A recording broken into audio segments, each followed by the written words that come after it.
2-year-old Oliver Staub was not expected to be here this holiday season, but thanks to a special team of doctors at the University of Chicago, his family will be celebrating together. Earlier this year, while vacationing in Mexico, an armored vehicle slammed into their minivan.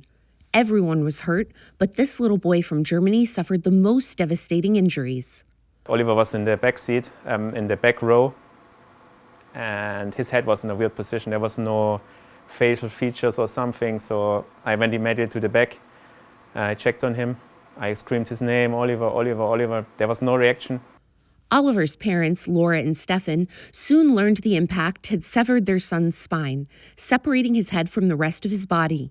Oliver was paralyzed and believed to be brain dead. It's really an injury that's considered not consistent with life. The physicians in Mexico told the family that he likely wasn't going to live. It was thought that surgery would be futile. As family members gathered to say goodbye, Laura and Stefan noticed Oliver's eyes were tracking them. He got tested, and apparently his brain was in perfect shape. Oliver was kept on life support, but there were still no surgical options. He was moved to his grandparents' home in Mexico, where Laura and Stefan learned to operate a ventilator and stabilize his fragile neck. We knew his condition was dangerous. I mean, that having him at home would require a lot of effort. We got like 2 weeks of training how to take care of him, and it's not even enough. Against the odds, Oliver survived for months. With renewed hope, the parents began contacting spinal cord specialists around the world. Dr. Mohammed Biden at the University of Chicago Medicine believed Oliver's survival was a sign of possibility. So we built a large team of surgeons and physicians to help take care of Oliver. And we did the surgery over 2 surgical days. In July, Oliver was flown by medical jet to Chicago. First, surgeons rebuilt his spine, repaired his spinal cord, and used titanium hardware to reconnect his skull to his spine.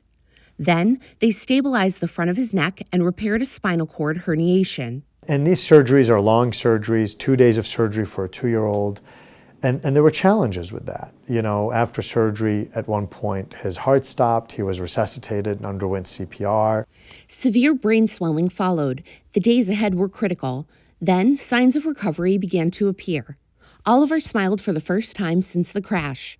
He started moving his fingers and toes.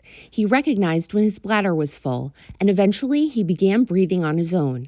Signs his brain and body were reconnecting. He has sensations in his body. They told us nunca, which means never. We had to live with that, and now Oliver is showing different things to us. These are really things, none of which we had expected or could have guaranteed or could have said, no, this will happen. And so he's had this remarkable recovery and turnaround. It's a remarkable story.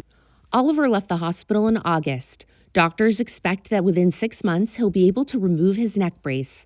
The Staubs plan to return to Chicago this coming spring. Dr. Biden has also requested special FDA approval to use stem cell therapy to improve Oliver's physical function as part of his ongoing clinical trials. He didn't promise us a miracle, but he delivered one.